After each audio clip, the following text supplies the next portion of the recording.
Hi and welcome. I'm Brandy and I'm sitting here with Dr. Amir Rashidian, and we are talking about his new book. So I understand that you have written a book called Tame Your Stress Monkey. All right, you got to tell me a little bit about that.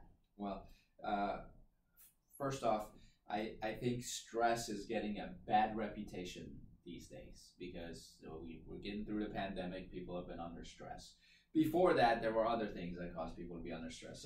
So I think stress is a big subject, big topic. Unfortunately, it's not well understood and it's not truly defined by anybody. Nobody knows what stress is. Stress is, some people say, oh, stress, I'm so stressed out because I just had a fight with, my partner, my spouse. Someone will say, I'm so stressed because we're having financial problems. Stress is illness. Stress is business problems. Stress is your children. Yeah, being rowdy. Stress is so many things. What really is that stress? How can we use the word stress interchangeably in so many different things? So someone needs to define it, and then we tend to blame it for a lot of things. We blame stress for the headache, but we also blame stress for not succeeding at our business or in our job or in our career. We also blame stress for our marriage falling apart. And we also blame stress for not being able to do what we love doing, which is maybe a hobby that you want to pursue. So you go, okay, well, how can you blame stress for all these things? And are they all related? And what does the body have to do with all that? Well, it sounds like our culture paints stress in as a negative thing. Right. So how would you define stress? Yeah, stress is a force, but let's back up and talk about. Why don't we start with talking about the title of the book, and then go from there, because I think they'll need some clarification on why we picked the title. So I picked the title "Tame Your Stress Monkey," and the reason for that is I believe that we as humans, there's a duality in us. Okay, so there's the voluntary part of us where I can choose what I say, and I can choose what my hands and feet do, and I can decide where to go, and I can decide what to think. So all of that aside, you've got the cognitive side, mental focuses. You have your emotions that you, believe it or not, you can control your emotions, your responses, all that stuff, and you've got physical things that you can control. So that's one side of you and me. But then there's this other side of you that you really don't have direct control over. That's the physiology of your body. So you can't tell your kidneys to work faster. But there are times where they do work faster. You can't tell your heart to beat faster on its own. You can just say, hey, okay, and I'm gonna stop my heart. Okay, now I'm gonna get it going again. You can't do that. Right. You can control your breathing, but when you sleep, you still breathe, which means there's another control over that too, because you don't have to try to remember to breathe. You don't need someone to pass you a note to say, hey, make sure you're still breathing. You won't forget that. Right. Why? Because there's this other side of you, which is involuntary. They call that the autonomic nervous system. So your autonomic nervous system naturally responds to stress. And so for the book, I thought it needs a name. So if I call the voluntary nervous system me, Amir, then my involuntary side, I would name that the stress monkey. Gotcha. And so that's the part of you that's working behind the scenes. When I look at you, I see Brandy. I don't see your autonomic nervous system, but I know it's working, and I know it's working between these two phases of fight or flight, rest and repair, or rest and digest, and it's going back and forth, and it's making sure that it's responding properly. So if right now something crazy happened and there was a big loud sound, that autonomic nervous system, your stress monkey would jump into action and say, all right, We're going to dilate her pupils. You don't have to think about that voluntarily. It just happens. We dilate the pupils to let more light in because she needs to expand her vision and be able to see better. We're going to raise her heart rate a little bit so she can respond to the emergency better. And the stress monkey is saying, okay, I'm going to have her breathe a little more. I'm going to dilate some of the certain blood vessels. I'm going to constrict other blood vessels. We want to take blood away from the intestines. So if she just had breakfast, she's going to stop digesting the food instantly, and all the blood is going to go to the arms and legs. So in case she needs to run away, or in case she needs to fight someone, or pick up something heavy, adrenaline gets released, all of those things. So somebody needs to control that. And we know that that is controlled by the body, and it's in the brain, and it's through your nervous system. So we could call it the autonomic nervous system and define that for you. But I think some of our audience and some of our readers would kind of get glazed over when we start doing that. We say, hey, you got a monkey. You got this monkey that handles stress inside of you, and you can tame it so it can do it properly, do its job properly. Gotcha. Or you can let it run wild, because monkeys, they're cute. But most of the time. But they can really wreak havoc. I mean, you talk to people. You and I went to a monkey village. It was scary. In Bali, in Indonesia, and Bali's a great place to go on vacation. But this one place, we walked in, and first thing they do is they give you a big bushel of bananas. And they go, oh, this is so you can feed the cute monkeys. I really wish I hadn't gotten one of those, because then the monkeys come to you, and they, from a distance, they're cute, but when they get up close, terrifying. Yeah, and they climbed on us, and they sat on our head and shoulders, and they demanded those bananas.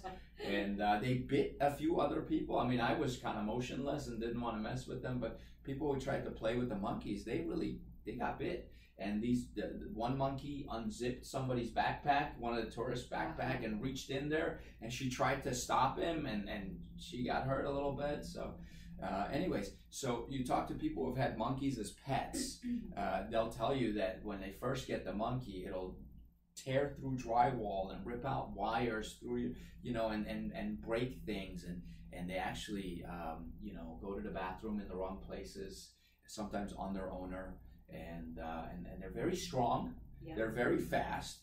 They can hang by their tails. I mean, they can go everywhere. Terrifying. Like you said. But now you talk to the people who have trained monkeys, tame monkeys, and these are monkeys that help people who are quadriplegic. Their arms and legs aren't working. They've had spinal cord injuries. Some can communicate. That's right. They can sign. They use sign language. They can talk to you. They'll scratch and itch on the face of someone who can't use their hands. They'll flip the pages of your book for you while you're reading. They're high-level processes. They put the straw in their owner's mouth if their hands aren't working. I mean, they can be your hands and feet. When the wheelchair comes in, they'll flip light switches for the owner. Phenomenal, fantastic. I mean, these people will say they could not live without their pet monkey, their service animal, we should say, monkey. And the monkeys enjoy serving and helping, and it's a great partnership. So you go, okay, so we all have this stress monkey inside of us, pre-programmed with one purpose. What's that purpose? One purpose: increase your chance of survival at all costs. So you have to understand that about the stress monkey, because you think, oh, it's supposed to make me more comfortable. It does not care about how comfortable you are. It's supposed to make me healthier. No, it does not care about how healthy you are. It wants to make sure you live. That's it. And so it'll do whatever it takes. Sometimes that means it needs to raise your cholesterol levels so you live, so your survival. Sometimes it means if you're, let's say, in the Arctic and you're stranded, it needs to constrict all the blood vessels in your hands and feet to send blood to the vital organs to keep you alive longer. It will do whatever it takes at the sacrifice of other systems in your body, including digestive and immune system, so that you survive and live longer. Interesting. So everyone talks about the saber-toothed tiger, right? Which is another animal that you don't want to keep as a pet.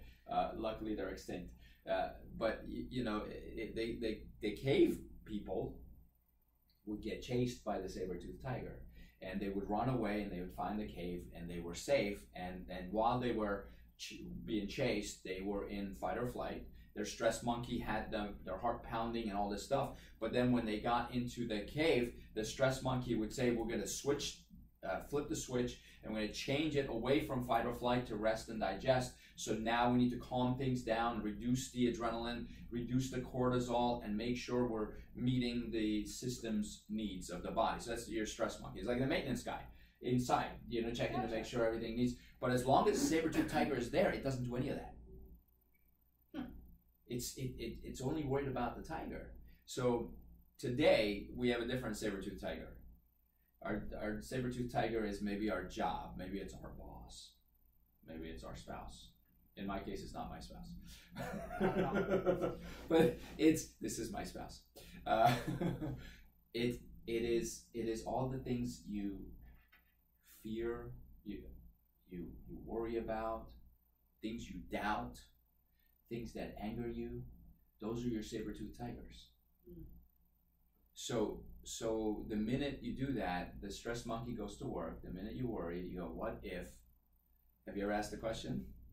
What if blah blah? And you go, oh, that would be terrible. The minute you're thinking about it, you dwell in that thought, right? By the way, the thought was under your control. That was not the stress monkey. The stress monkey is just responding to that. The stress monkey will assume whatever you're visualizing is reality. I'm glad you point that out, because I feel like we blame the monkey for a lot. Yeah. And really, we treat the monkey kind of like the bad guy. Yeah. And really, the monkey is an advocate for us. The monkey is here to help us. How do we switch that train of thought? Because culturally, the monkey is bad. Yeah. Do you know what I mean? Right. Like, I feel like we're in a culture where we want to attribute a positive or a negative to something. It has to be either good or bad. Is that the case with the monkey?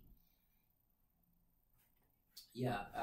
So you've said this before. I've heard you say it, and we believe this. People are not their behaviors.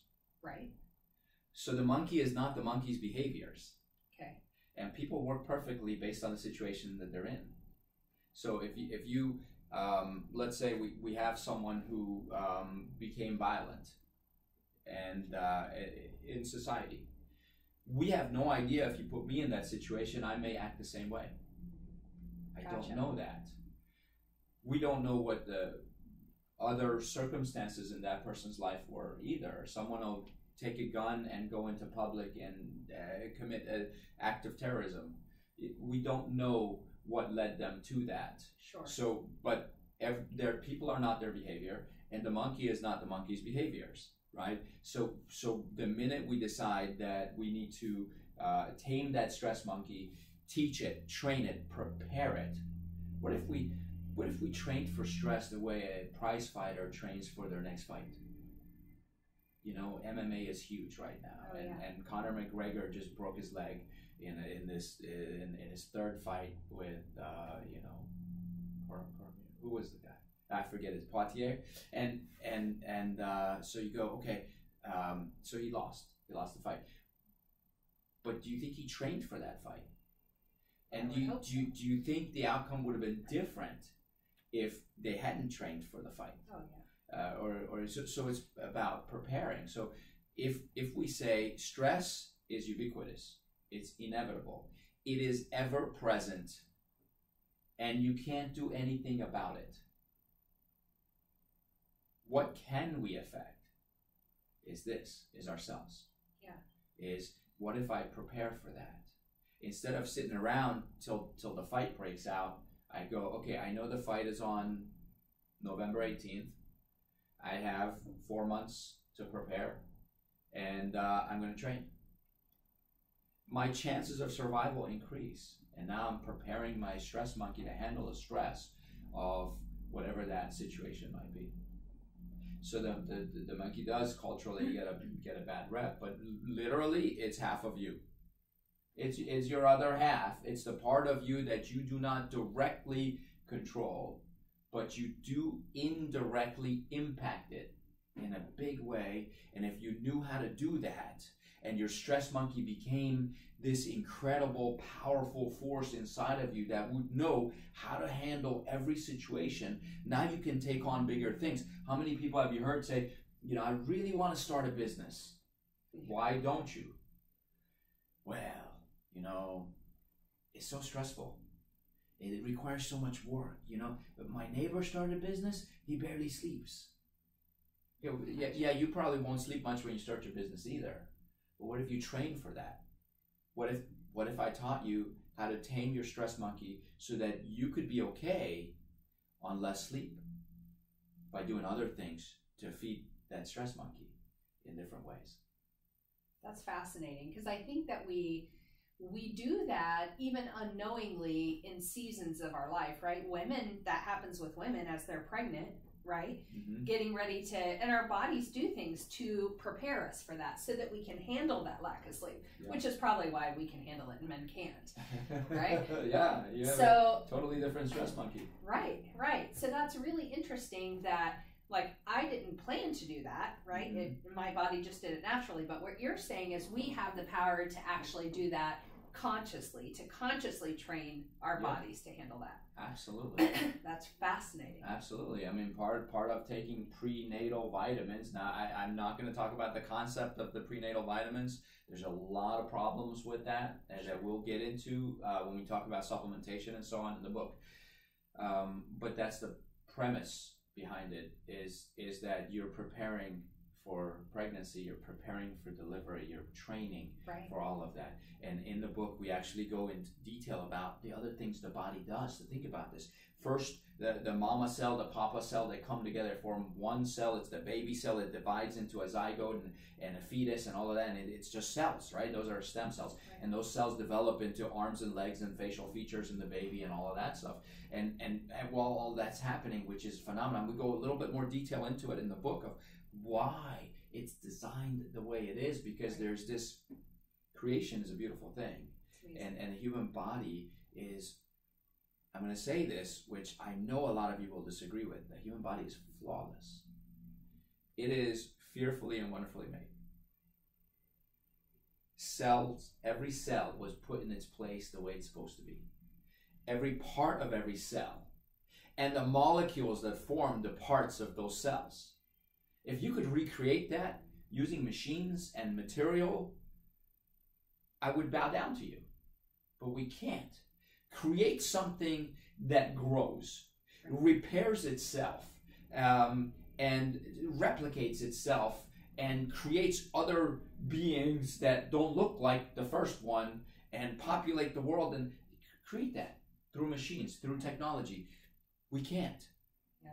We can't. We can affect it. But even today, with the technology behind in vitro fertilization, and now we can pick if we want a boy or a girl as our child, and we can do all these things, but we still haven't figured out exactly how it works. All we do is pick and choose certain things and manipulate things, but we cannot create life. So that's the process. Now in the book we talk about what the body of the mom is doing while the fetus is developing, and one of those things is morning sickness. Right. Morning sickness is different in different people. Have you ever wondered why? Why does somebody have really terrible morning sickness and why someone doesn't? Believe it or not, it has to do with your stress monkey. And we dig deep into that, and I explain to you research and data behind all these, including the Dutch famine study where there were people who were going through a famine during pregnancy in their first trimester. They were starving and the babies were perfectly healthy. So, but then you can't starve in the second and third trimester. You need to feed the body. So women who starved during the second and third trimester, their babies were low birth weight. But first trimester, they weren't. And we talk about why that is, and how food affects the development of the fetus. And then how does that affect future diseases and so on? Yeah. I mean, we've even talked about stress levels affecting like muscle tone of babies and whatnot. So the amount of stress that a woman is under while pregnant also affects how the baby's muscles develop and how big they are and how strong they are and how viable. Exactly. So that's fascinating. And that's testament to the presence and the existence of that stress monkey. Right. Because the stress monkey, it's the minute the human cell, that first cell is formed, immediately both are present. You are present, and your stress monkey is present. Because you've seen on ultrasound, the baby will wiggle his hands and move around. They do flips and all kinds of stuff, right? That's the voluntary nervous system. And then the involuntary nervous system is at work preparing things and developing things. And it responds to the stress. And so research shows, which is what Brandy was talking about, and Dr. Bruce Lipton showed a lot of the data on this in his work and in his studies at Stanford University, and as a cell biologist, world famous. He's written 2 amazing books on the subject, but he talks about how if mom and dad are fighting a lot and there's a lot of stress during that pregnancy, those babies tend to have bigger muscles when they develop, when they're born. Yeah. How incredible. That's amazing. And when you play classical music, they also have bigger brains. Right. So why is that? That's the stress monkey responding to the environment. Now you have an environment around you, as do I, as do you, right? True. That environment is impacting us, right? So we have this thing called nervous system, which takes information and sends it to the brain. And the brain decides how we're going to respond to the environment. So it doesn't matter what your environment is. The importance is, are those nerves connecting to the brain and communicating with the brain properly? Because then the brain has to process that information and then activate different programs in your body. Sometimes it activates your stress monkey. And I'm sure there's programs that the stress monkey already has, right? Mm-hmm. As to how it's responded in previous stressful situations, maybe that same stress. Right. So then, okay, so we know we receive information, our nervous system takes that, processes that information, the brain then says, okay, these are the programs we need to run according to this environmental change or this environmental stress, whether it be, I'm assuming, mental, emotional, a physical stress, right? A biochemical stress. So how do we affect that program that's going to run? So how do we tell the stress monkey, no, I know we did this before, that didn't work. Do this. Yeah, well, that's a good question. It starts by, like I said earlier, training and preparing that stress monkey. Awesome. It's also about creating the right environment internally and externally. Okay. So if your external environment does affect you, then there's other things you can do to make it safer. Okay. So, for example, I always say, so now might be a good time to talk about what stress is. So stress is a force. It's a force that causes change in your life. So stress would be gravity. Right now, if, can we tell them you had a fall a few weeks ago? Sure. Yeah, so you tripped, you fell. I did. Right? The reason you fell was gravity. Yes. Okay, but right now, gravity is also keeping us attached to our chairs. It's helpful. And so we don't float away. And so we go, okay, so gravity's good. But then you go, but I would have never fallen if it wasn't for gravity. Gravity's got to be bad. But what if it's neither? It's not good, but it's not bad. Gravity's gravity. Fire. Fire can cook your food or it can burn your hand. Is it good or is it bad? I guess it depends. Right. It depends on how you use it, but by itself, innately, inherently, it's neither. And what about money? Money's good. But what if that's the money that funds terrorist activity? You go, oh, that's bad money. What if it's money that was a result of a crime, like a bank robbery or something worse? You go, oh, that's bad money. Money's not good or bad. It's how you use it. It's what you do with it, right? So if you're using the money to put your kids through college and you're also donating to organizations that serve the poor and the homeless and feed the hungry, then you're putting it to good use. But it's the same money that could have caused people to perish and die and bad things to happen and explosions and all that stuff. So you can't say money is good or bad. It's neutral. It's neither. The minute you understand stress is exactly the same. All those things are stress, by the way. Stress is the same. It's neither good or bad. It's the outcome of it can be good or bad. The outcome of the stress in your body is dependent on how well your stress monkey is trained to handle that stress. This is such a different paradigm than what we're used to hearing. Mm-hmm. This isn't the norm, because everybody says reduce your stress. Right. Just reduce it. Don't do as much at work. Tell your boss you can't do it. It's just too stressful. You know, put your kids in school, put them somewhere you don't have to worry about it. You know, all of these things that we're told on the norm is reduce, reduce, reduce. But what you're saying sounds a little bit different. So here's something funny, and maybe everybody can relate to this. Have you ever had a tough situation in your life and you go, as soon as this is over, my life will be great. And as soon as it's over, something else takes its place. Because I think it's nature. Stress follows stress, and everything is based on stress. So you can't get rid of stress. It's always going to be there. So tell me your question again, because I forgot it. Well, it sounds different. Culturally, yeah. People tell you to reduce stress. I go, good luck. Yeah. Try. Go ahead and try. Try to reduce stress. You know what a stress-free life looks like? You're not going to like it. It's basically, why don't you rent a couch in somebody's basement, live on that couch, and they'll probably charge you $50 a month, if that. And why don't you be a greeter at some department store and make minimum wage and work about 12, 15 hours a week just to make enough money to pay the rent for that couch, and you can eat ramen noodles. That sounds stressful to me. You know, the best way to reduce stress, you really want to cut stress, best way to reduce stress is quit your job and leave your family. Oh. But those are the most meaningful things in your life. True. Anything that's meaningful comes with stress. Anything you love comes with stress. Anything you want to do comes with stress. You have dreams, goals, aspirations. You want to do great things. Believe it or not, there's going to be stress on the road to achieving those amazing, great things. Whatever your dreams are, if you think you can do it without stress, you're never going to do it. It's not going to happen. And the minute you face a little bit of stress and you back off, you go, oh, I'm too old for this.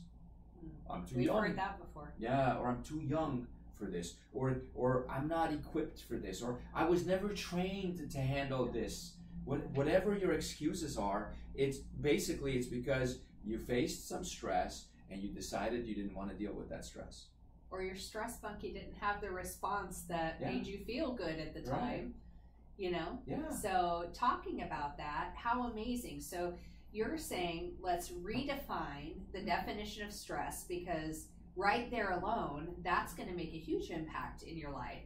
And then know there's a way that you can change how your body responds. Yeah. That's the dilemma, right? The dilemma is, do I reduce stress? Do I not reduce stress? Right. We are all told to reduce stress. We're told, that's right. All the experts are telling you right now. They're like, oh, you have diabetes, reduce your stress. You have heart disease, reduce your stress. You're weak, you have arthritis, reduce your stress. You're pregnant? Reduce your stress. Do less. Yeah. Right? So that the dilemma then becomes, wait a minute, I want to do great things. Yeah. I want to, let's say you're an athlete. I want to win a world championship. What if you're a businessman? I want to dominate the market. Yeah. What if you're climbing the corporate ladder? I want to reach the C-suite. Yeah. I want to sit around the board table. You know, I want to rub elbows with the big shots. You're gonna do it without stress. You have to be able to handle the stress. So you got these people so dilemma, right? What's the solution? Get strong. I like that. Get stronger. Forget about reducing the stress. Think about, how can I become stronger? How can I become more resilient, able to handle better the situation? If I go to the gym, and my goal by going to the gym is to become fit and healthy and stronger. But every time I go to the gym, the weight I lift is less weight than the weight I lifted the day before. And every time I go, I reduce some weight. Am I going to get stronger? Are my muscles going to respond the way I want them to? I'm going to shrink. I'm going to shrink down to nothing, and then one day I won't be able to lift the weight I used to be able to lift. You know, that reminds me. You know, we always talk about we don't let people in our family retire, right? What happens when people retire? Within 5 to 7 years, they die of a chronic disease. Right. 5 to 7 years from retirement. Yeah, we noticed in people in our family in the past, when those that have retired, right, all of a sudden they don't walk as well. You know, it's gradual, but it happens. Right. Like within, you know, a year or two, they slow down. They're not doing as much. One appointment a day seems like a lot, right? I'm so busy.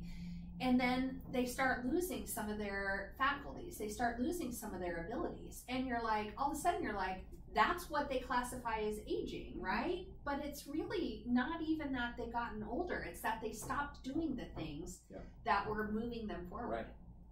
Well, and that brings us to the next point in the book is the concept of wellness.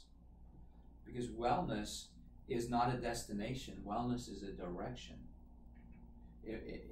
Imagine if I'm standing here with my arms pointing in different directions, right? And let's say that's, wait a minute, so that's south, so that's north, so that would be east. So this is west and this is east, let's say, and I go, I want to go east. When do I know I've arrived? Well, but that's a direction. It's not a destination. Exactly. And so is wellness. Wellness is a direction. You're either moving toward wellness or toward illness.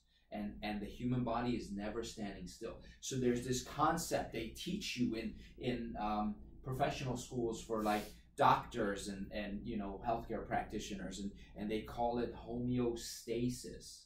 You know what stasis means? It means it's not moving. It's static. It's stuck, right? Well, you're not stuck. You're not in stasis. Stasis is frozen, right? Homeostasis. They go, it's being in balance. No. It's homeodynamics, because there's allostatic load, which is stress, right? There'll be a stress on you, and then there's a response to that stress by your stress monkey from the inside out. And if you're strong, you're pushing it toward wellness, and if it's not, it's pushing you toward illness, and you're always moving in one or two directions. Okay. Well, then I have to ask you, because all the time I hear people saying, I'm healthy. So, and we use the term health and wellness interchangeably. So is the word health, or I'm healthy, and the word wellness, is that the same thing? It's not. Okay. It's not like it's, health is not a direction. Okay. Health is a state of function. Function means your body is functioning. So the World Health Organization defines health as perfect and proper function, not merely the absence of disease. Right? So a lot of people go, oh, if I look good and feel good, I'm healthy. That's not the case, because people have cancer, look good and feel good. People have heart disease, still look good and feel good. The guy who had a stroke the day before, he was fine, right? But he wasn't fine. He just looked fine and felt fine. So we can't go by that, right? And then you go, okay, if I'm free of disease, I'm healthy, but that's not the case. What if I have no diseases in my body, no coronavirus, and no Ebola, no common cold, and no heart disease? My arteries, let's say, are clear, and everything's, there's no diseases, no viruses, no bacteria, no cancer, no plaquing. No flu. No flu. But I don't have the flexibility to bend down and tie my own shoelace. I don't have the stamina to climb one set of stairs without being out of breath. And I don't have the strength to pick up a 40-pound suitcase out of the trunk of a car. But I'm disease-free. Would you say I'm healthy? I would say we would have to kind of question that. Yeah. Right? Exactly. So health is the state of functioning. Okay. Functioning means your immune system is functioning, your digestive system is functioning, your cardiovascular system is functioning, your musculoskeletal system is functioning, and all those systems are functioning in cooperation with each other, monitored and controlled by what? My stress monkey? Well, yeah. Oh, okay. The brain. The brain, which is where the stress monkey lives, is your brain, right? Gotcha. And the brain includes the voluntary nervous system and the involuntary or the autonomic nervous system. There we go. And the autonomic or the involuntary nervous system, we decided for the purpose of our book to call it the stress monkey, because its job is to process the information that comes in and respond in a way that increases your chance of survival. You have to get stronger. That comes from the voluntary side, because when you were in first grade and they had you spell three-letter words like cat, rat, and bat, you got stressed out and you couldn't do it and you were upset and you misspelled one of them. But then when you went to high school, you're spelling 8-letter words, 10-letter words. And you went to college, spelling wasn't even a subject anymore. You know, they just assume you know. Now we're talking about, you know, nuclear physics and rocket fuel and whatever else, whatever you studied in college and grad school. So it's a progression, right? So right now, if your stress monkey is not tame, or if it's not strong enough and it can't handle the stress in your life, reducing your stress is not going to do that monkey any favors. Gotcha. You have to train it, right? Put it through first grade. Teach it the 3-letter words, and then move on and learn some math and algebra and trigonometry and calculus. That's amazing. It's really refreshing to hear this, because all of a sudden it feels like I can take on more. It feels like I'm not in this box where this is just how much I can handle, right? Because there are situations that are very stressful for me, but knowing that it doesn't always have to be that way, and that I don't have to stop doing something I love just to feel good for the moment or not feel stressed out. Yeah. That's a shift. That's a big mental shift. Exactly. So the book is divided into 2 parts. Okay. And the first half of the book is what we've just been talking about. Gotcha. Is these concepts. And the minute my readers can have that same switch flip like you just did and go, wow, I'm not confined by stress and I can adapt. Adaptation is tremendous. You think so right now, everybody listening, they have a gap. Okay. So that gap stands for General Adaptation Potential, GAP, right? It's your potential ability to adapt to stress. The minute if your stress level stays between this gap, you stay where you are. You stay who you are and where you are. If your stress level stays below the gap, you start to shrink. You get weaker, and then little by little, that gap starts to go lower and narrower. Now, let's say you take your stress level intentionally and you bring it all the way up to the very top, and then you go a little bit above your adaptation potential, and you hold it there. At first, you're not going to like it. Doesn't feel good, probably. But then it's going to widen the gap. And it's going to widen that gap more and more. And it's going to raise it up higher and higher and higher. All of a sudden, what you thought was stressful when you were in, junior high school, and the girl you asked out said no, and you're all upset, and you go, my life is over. Now that seems like nothing, because your GAP is higher and wider. So the wider your gap, the less likely it is you're going to get sick. The wider your gap, the more likely you are to take on the stress that's going to accompany your goals, dreams, aspirations, and you'll succeed. Your success potential increases, which is why I say this right here is the secret to not just health, but also wealth and happiness. Because how happy you are is determined by how much stress you can handle. So if the stress in your life is too much for you, you're not going to be happy. But if the stress in your life is something you can tolerate and handle because you're stronger and you've been training for it, you can do it. So I always say that your health is determined by how much stress you can handle. Okay. Right? Because when stress starts to increase, you're okay. You don't get sick. Your wealth, how much you're worth, your net worth, your network, your business, your situation, everything, that also is determined by how much stress you can handle. Because if you can't handle the stress, everything comes with stress. Everything. Ask anybody who owns a boat or a yacht. They're like, oh yeah, it's a lot of stress. Yeah. But they do it. Why? Because they can handle it and they're okay. And there's other people who go, oh, the best day of my life was when I sold that boat. Right. Got rid of it, right? So, and how happy you are. Because if you have that boat and you can't handle the stress that comes with owning a boat, maintaining a boat, taking care of a boat, driving the boat, you're not happy. So either improve your stress adaptability or get rid of the boat in this case, but your happiness is determined by how much stress you can tolerate. So never, ever, ever try to reduce stress. Yeah. Don't reduce stress. Get stronger. Yeah. Get stronger so you can take on the responsibilities that you want and succeed. And so you can make sure the burden doesn't crush you or knock you down. You know, it's funny because I think when you're talking about this, I think about some of our employees who want to grow, right? Mm-hmm. And they're like, I want to be more than what I am now, right? How many of them aren't willing to do Right. that extra, right? Everybody- To take that on. Everybody wants to be successful until they find out what they have to do. Yeah, it's work, right? Yeah. But man, the transformation too from the people that go, okay, in the face of this, I'm going to do it. I'm going to take it on anyway.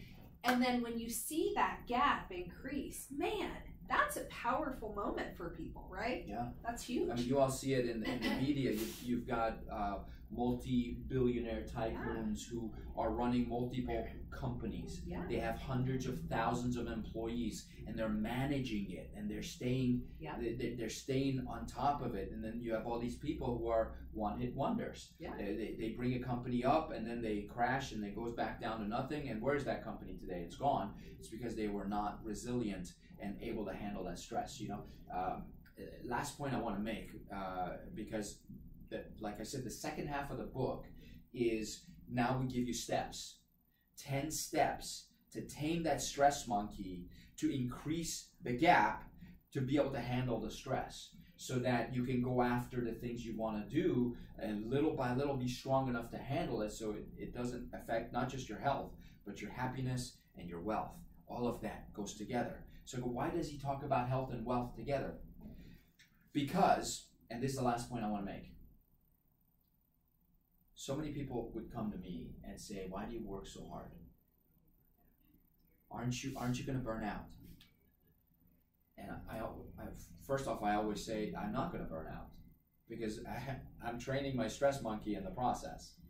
And I didn't go from 0 to 60. I built up to it, like the Army Ranger, Yeah. or the Marine, or the Navy SEAL, who can sleep 15 minutes and operate at a high level for 48 hours or so and accomplish incredible missions, Yeah. save lives, rescue people, all that stuff, because they've been trained for it, right? You have to train for it. So they go, why do you work so hard? Is it worth all the work you're putting in? I go, first off, if it's your dream, it's worth the work, It's worth it. right? And then they say, but what use is success if it comes at the expense of your health?